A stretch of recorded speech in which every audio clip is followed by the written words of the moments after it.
You're watching the third episode of Game Development, and today we're going to chat about brainstorming ideas for a new game. So let's get started. Hello everyone, this is Stephen Caruana and welcome to another episode of Game Development, where every week I get to pick the brains of some talented people from the game dev industry. Joining us this week is Adriel Wallick. Hi Adriel. Hello.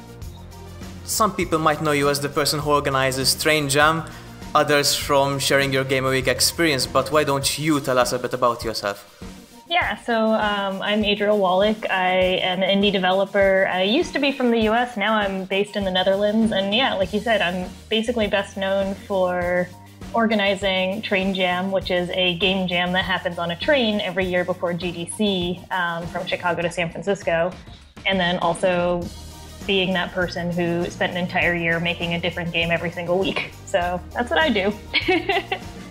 How did that turn out? I mean, I've seen you talk about it and seen you post, but giving it firsthand to everyone who's listening over here, what's your initial reaction to that, having gone through that experience?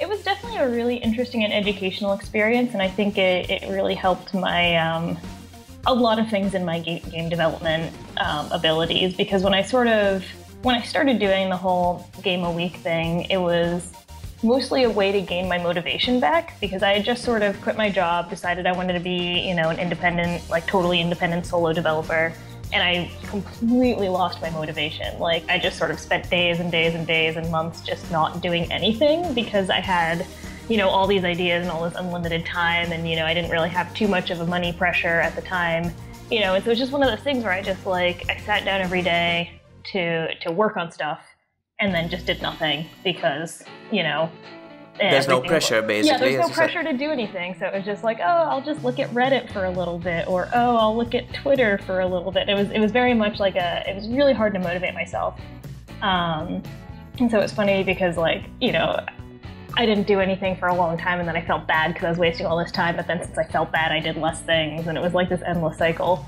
And then finally it was another developer, Rami Ismail from Lambier, who was just like, hey, why don't you just put like a deadline on yourself, see how that works, work on one idea for a week, and then scrap it and move on to a new idea. And that's sort of where making the game a week kind of came from, because it then spiraled out of control of me just doing it for an entire year to see if I could do it. But it definitely came with a lot of very, very, very interesting lessons that I wasn't quite expecting, both in, game design, game development, idea generation, finishing things, creating things, and the sort of emotional response of having to release things all the time. And there was a lot of really educational parts of it. It was very exhausting too. I don't know if you've ever tried to do one thing every single week for an entire year, but man, it's exhausting. I can't imagine, actually, because it really does sound like a lot of pressure. I mean, by now you've literally done dozens of games. I mean, at a certain point it must become quite challenging to keep it fresh or to come up with new ideas which you haven't already used. I mean, how do you cope with that? How do you go about it? It was a really interesting thing that happened, because when I first went solo developer, I thought to myself, oh, I have all these really great ideas that have just sort of been sitting in my head, that have just been there festering for years from, little nuggets of ideas that happen when you're playing other games or talking with friends. And there's these ideas that were in my head forever, so I was like, okay, now that I have all the time in the world, I'm going to make all these game ideas because I have a million of them and they're all great and fantastic. And then when I started doing the game a week, I went from that pool of ideas in my head, and I quickly learned that they were all terrible.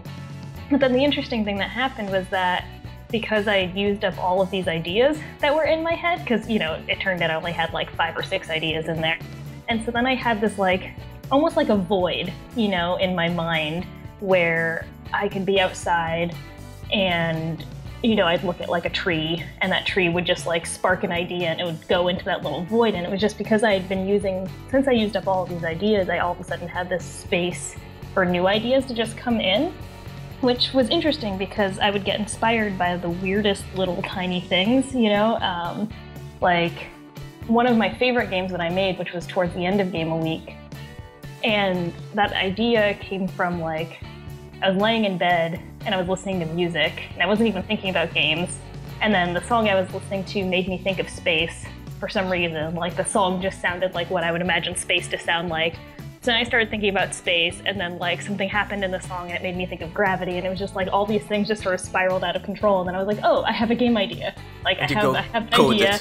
Yeah, and I like got up out of bed and I got my computer and I started coding, and it was one of my favorite games, but it was just because I just had that space that was empty and was just sort of sitting there, just littlest things could always come in there and just trigger these ideas. And you know, there's something to be said for being able to recognize when you're having an idea and sort of like fostering that a little bit, because I could have just gone, oh yeah, space sounds like this, and then never thought of it again.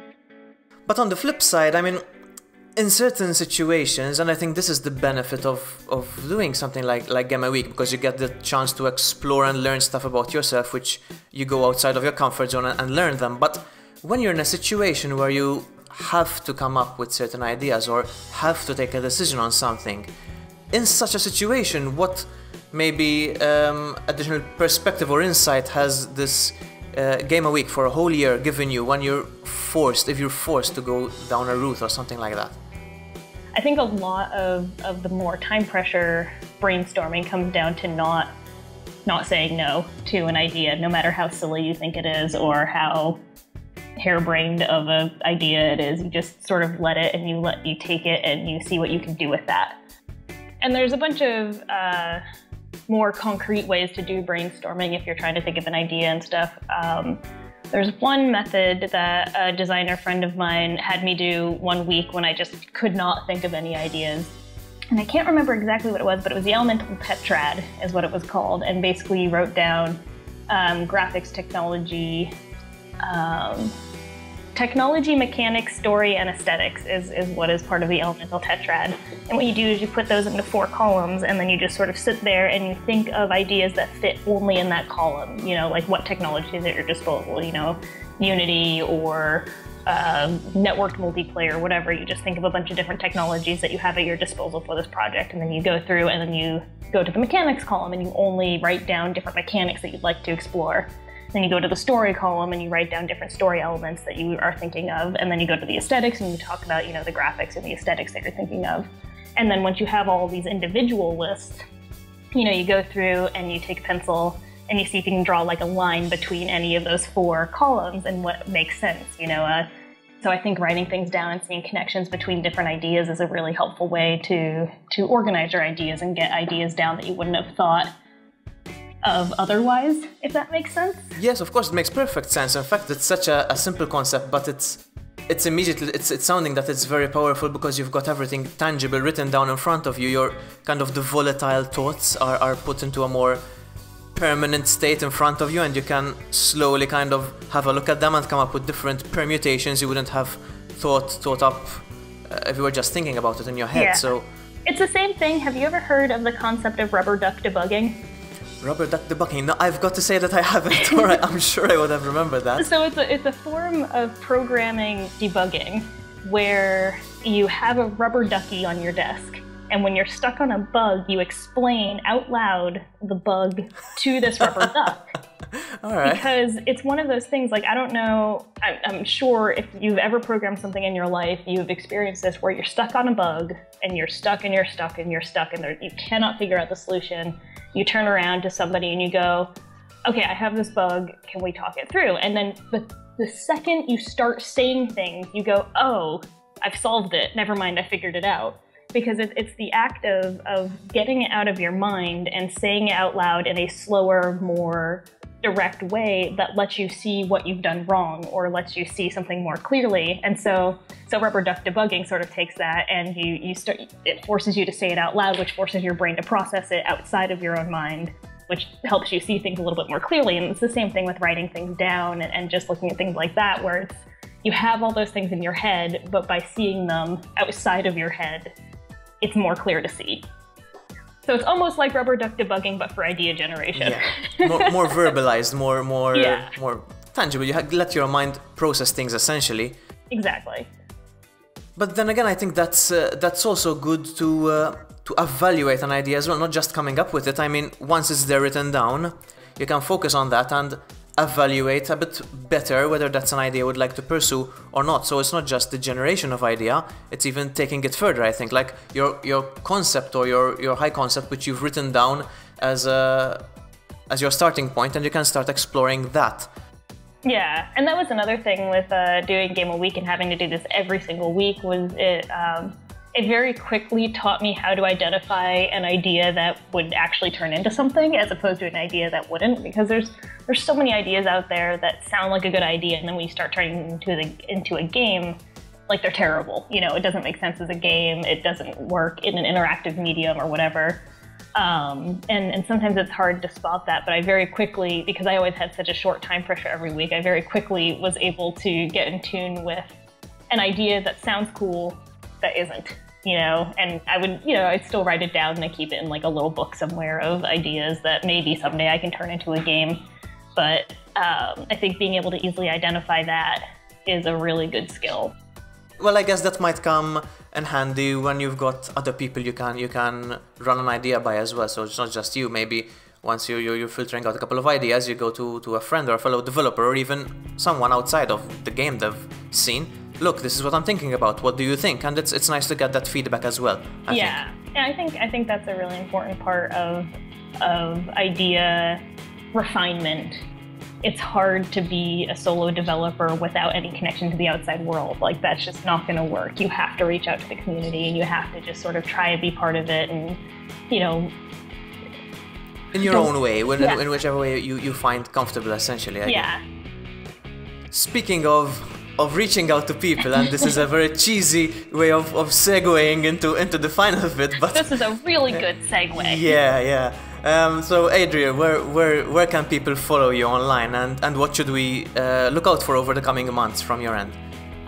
So the best way to find me on the internet is to get on Twitter. I am on Twitter as Miss Minotaur, MSMINOTAUR, I believe is spelled right. Minotaur is a really hard word to spell in your head. I'll include it in the links below in the description and on the screen. Is where you can find me on Twitter, and then, you know, I'm always open for getting emails. It's just Adriel@missminotaur.com, and Adriel spelled ADRIEL. So that's where I hang out, is the Twitters and the emails. And the next few months, I don't know, I've been working on a bunch of stuff that's sort of like bigger projects that are like very early on, so I'm not talking about them yet, but I'm doing some cool things. Yeah. You'll see. Well, people should follow you and keep an eye out for those if they're curious to see what's going on. Exactly. Fantastic. Adriel, thank you so much for your time. Thank you. Hope to speak to you again soon. Guys, go follow her. The links are all in the description below. Also, please click on the subscribe button if you haven't subscribed already so you don't miss future episodes of Game Development, and feel free to leave any questions or suggestions in the comment section below or on Twitter. That brings us to the end of this week's episode, and I hope you'll join me again next week for another Game Development chat. Thank you all for watching, and I'll see you all very soon.